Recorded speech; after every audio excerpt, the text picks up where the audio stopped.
Les éditions Télème présentent un enregistrement intégral de L'art de choisir ses erreurs, ces batailles perdues qui nous font grandir, de Amy Edmondson, lu par Caroline Roussel.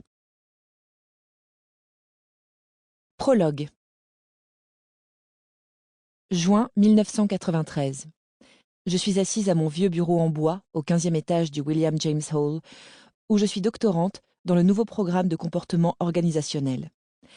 Je me penche sur l'écran noir et blanc de mon encombrant ordinateur Apple. Une pile de questionnaires utilisés pour mesurer le travail en équipe de 2 hôpitaux du quartier est adossée au coin du bureau. 6 mois auparavant, des centaines d'infirmiers et de docteurs ont rempli ces questionnaires, me donnant un aperçu de la manière dont ils travaillent. J'avais suffisamment analysé les données pour savoir que certaines équipes travaillaient bien mieux que d'autres. L'heure était désormais venue de découvrir le nombre d'erreurs commises. Dans ma main, une disquette contenant les données tant attendues sur les erreurs médicales de chaque équipe que les infirmiers avaient recueillies à la sueur de leur front pendant les 6 mois précédents. Tout ce que j'avais à faire était de réaliser une analyse statistique pour déterminer si les données des questionnaires étaient corrélées avec les erreurs médicales des hôpitaux. Nous sommes à quelques minutes de mon premier grand échec en tant que chercheuse. Peu de temps après, je me suis mise à penser, et pas pour la première fois, que je n'étais peut-être pas faite pour un doctorat. J'avais mes doutes quant à mes études et admirais les gens qui contribuaient au monde sans s'appuyer sur des diplômes prestigieux.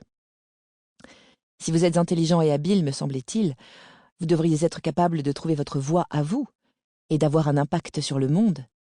Mais une décennie après avoir obtenu ma licence, j'ai dû admettre ma défaite. Il est vrai que cette décennie avait été intéressante, et à plus d'un titre même enviable. J'avais travaillé comme ingénieur pour Buckminster Fuller, les inventeurs visionnaires du dôme géodésique.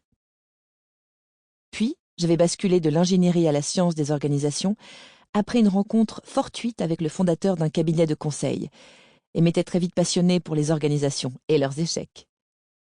J'ai accompagné certaines des plus vieilles et les plus importantes entreprises du pays, rencontrant par exemple, à la fin des années 1980, des managers du secteur automobile américain, qui voyaient bien l'appétit des consommateurs pour des voitures plus économes en essence et de haute qualité, comme les voitures japonaises qui venaient d'arriver sur le marché, mais qui n'arrivaient pas à restructurer leur gigantesque organisation. Partout où je regardais, je voyais des managers consciencieux qui se plaignaient de l'incapacité de leur organisation à s'adapter aux nouveaux besoins des consommateurs à travers le monde entier. Mon sentiment de défaite provenait de la sensation d'avoir été au bout de ce que je pouvais faire. Afin d'être plus efficace dans mon nouveau domaine, la science des organisations et le management, je devais retourner à la fac. Peut-être qu'après cela, Sample complete. Ready to continue?